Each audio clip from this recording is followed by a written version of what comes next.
I'm Emmett Jorgensen. I use he, him pronouns. I'm a ceramicist who mostly makes sculptural vessels. I graduated from the ceramics department in Mecca in the spring of 2024.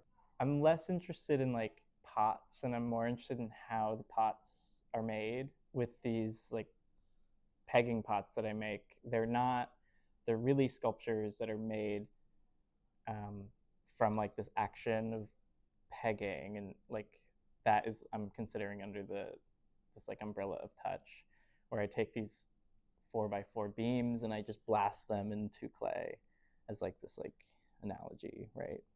And then I carve the pot out from there.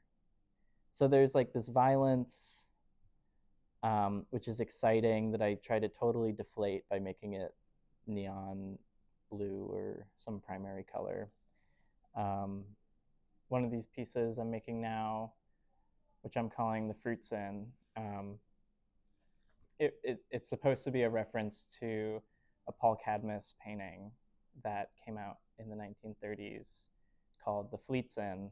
It was supposed to commemorate the Navy and kind of honor the Navy. And what he did was he painted these like very buff Navy men in like super tight clothes. And it's very riddled with innuendo. And then at the same time, I think maybe just a couple years before, there was the invention of Popeye, who is like the ideal masculine sailor man.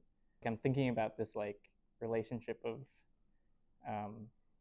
like the Navy and masculinity and queerness and like what in art history is like outrageous and what is not. Because I relate clay so closely to body, these analogies make a lot of sense to me where it's like, oh, you peg the pot, like you're displaying this like sexual encounter.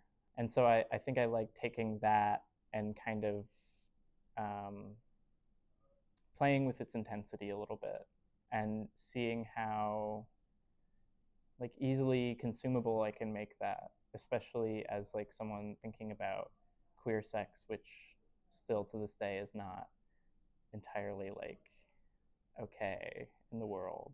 How easily consumable, how like candy like can I make it to so that everyone can enjoy in like this little bit of voyeurism, I guess.